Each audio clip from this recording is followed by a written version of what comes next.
Isn't it fantastic to see Joseph Parker take on a 6.5 or 6'7.5" guy who's Russian granite. He hasn't lost in 6 years, 40 fights, 38 wins, and Joseph Parker went out and completely destroyed him.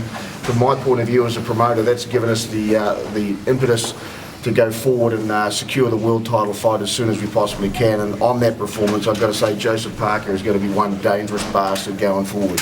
Unbelievable result. Which title is that? Which belt? Well, that's a really good question. We're going to be in discussion with a number of different promoters around the world. Obviously, it's been fairly well documented. I've spoken to Bob Aram. I'll be speaking to Bern Bont going forward, who's Klitschko's manager, and also keeping dialogue up with Eddie Hearn. There's a lot to discuss over the next sort of few days, and we'll just see how we go. The situation's fluid, to say the least, but what I'd like to do now is concentrate on just what a stunning result. Firstly, Joseph managed to achieve in the ring, and obviously the coaching from Kevin Barry is probably our best performance in a long time. Kev, I'll leave you to comment on that. I think it was Joseph's best performance for over a year, and you've all heard me say I haven't been that happy with the last 3 performances, including the Takum fight, and we had probably our biggest challenge today, and Joe had a lot to do.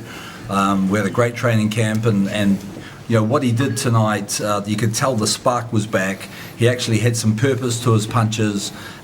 He was out there to hurt the guy, having him down first round, second round, knock him out in the third. Very good performance, and one I'm very excited about. And I think that firmly puts us back on track and puts Joseph in a very good mental state moving forward to these bigger fights. Kevin, what did you make of the... Because I think he was finished when he knocked him out and down in the first round. For me, that was the end of the fight. And it was just a matter of time after that. I said to Joe after the first round, this guy will keep trying. You have to keep beating him down. But I felt comfortable after that first knockdown that the fight was ours, and it was only a matter of time until Joe. We know Joe's a great finisher. When he hurts you, he's going to get you out of there. And he got him out there in the third round. I mean, it looked like a convenient out, but he was complaining of being hit while he had a knee on the ground. Yeah, I know, but let's remember that was the 3rd time he'd been down. So be it. Count guys knocked out. Fights Joseph Parker as we move on. Joe, can we get your reaction to that? Yeah, like I said, when we first talked, when I first got back, I felt great. Felt like there was a spark that I got back. I didn't feel this sharp in the last, like Kev said, 3 or 4 performances, but I feel like the training that we've done, we got the right balance. We sparred a lot of rounds, and with the sparring, Kevin was teaching me how to do things with tall opponents, and I felt like in the beginning of the sparring camp, I was getting hit a few times, and I was still learning my craft. At the end, we looked like everything was flowing nicely, and I felt like tonight I was starting to get my groove on, and then I just put him with a nice shot. So the head movement was noticeable in this fight. How happy were you with the head movement? The head movements is one of those things got to keep working on, and I felt like I moved my head a lot tonight, but there's still a lot of improvement. There's still a lot of movement to come, really. When you tagged him in the first round, he smiled at you. That's a sign of hurt. When you smile, you're trying to pretend that you're not really hurt, but really you're stunned. So you knew you had him almost straight off? Well, as soon as I knocked him down, I knew that I had him. Just looked over to Kev, and Kev was saying, relax, take your time, don't rush into it. And one of those times, if you rush into it, you get caught. So I was trying to relax and just pick my shots, and I was hoping to catch him with a really nice one. How much confidence is this? Gives me a lot of confidence. My confidence started in training camp, when I sparred these big guys and was able to have good movement and able to release the combos that we're practicing in the gym. And with this fight, it's just showing that everything we're working on in the gym is correct. And we're on our way to the top, fighting those other big guys. Ideally, when would you like your next fight? You're thinking November, is that somewhere? Oh, look, obviously it's been well mooted that the Joshua fight is down for November 26. The IBF is yet to, or maybe December. We got one more fight to finish the year, and I'd like to think it's going to be for the world title one way or another. And, Joseph put in a stunning performance today, as he has for the last 3.5 years, along with Coach Kevin Barry. We've got him to a point where he's number 1 in the WBO, he's number 1 in the IBF, one of them is mandatory, the other one's about to be stripped of their title. So it's fair to say we couldn't be in a stronger position, and going forward we'll sit down as a team and make a decision as to which way we go. I think it'd be pretty fantastic if we could bring a heavyweight title here to New Zealand, but at the end of the day, we'll just see what opportunities arise from tonight's victory, because a lot of the discussions with Eddie Hearn in particular sort of slowed. My gut feel is he probably won't be. Do you want to ring Eddie now?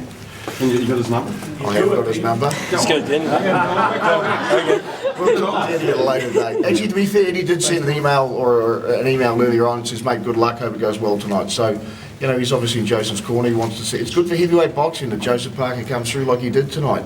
All of a sudden, you've got a hot new heavyweight on the block who's been 3.5 years in the making, and today was his coming out party to me, along with, his very hard fight against Carlos Takam only 2 fights ago. So, I can't be, David Higgins and myself couldn't be proud of the job that both Joe and Kev are doing.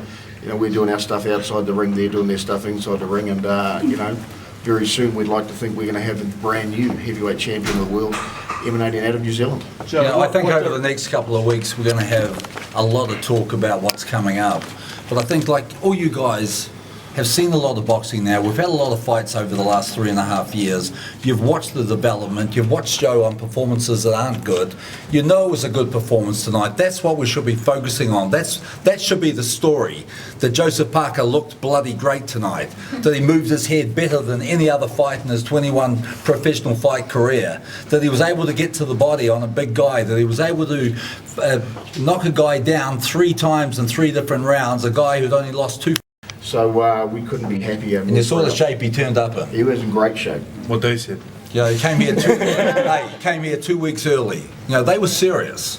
We saw him here 3 months ago when we did that press tour, and he looked like he was carrying a few pounds. And I said to Joe, look, he doesn't really even look like he's interested. When we saw him when we got here, he was in shape. They came to win. They were prepared for the fight. They weren't prepared for the firepower of Joseph Parker, though. Kevin, were you surprised with the speed and power and the display of that, as well as... I see it all the time. Yeah. You're not playing... I was happy, not surprised. I was happy that everyone else got to see it. Is that his best performance as a professional, Kevin?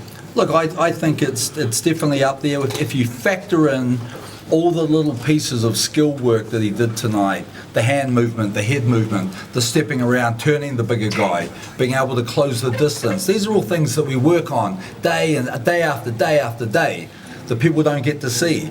But this all comes in improving the skill level of a young prospect. And now I think we've got not just a young prospect, but we've got a guy that can win us the heavyweight championship of the world. Joe, you think that performance prepares you for a world title shot now? I'm happy with the performance, and of course, it's going to prepare me well for the world title. We're just going to sit down as a team, celebrate, and discuss what's there to come in the future. Joe, just a word on your brother John. Are they fighting a world title fight here or in London? Oh, like Dean said before, we'd love to bring it to New Zealand, go back to all the supporters who have been there from day one. But it's all about just sitting down and seeing what opportunities arise. Cool, thanks guys. Excellent. Thank you. Well done. Sure.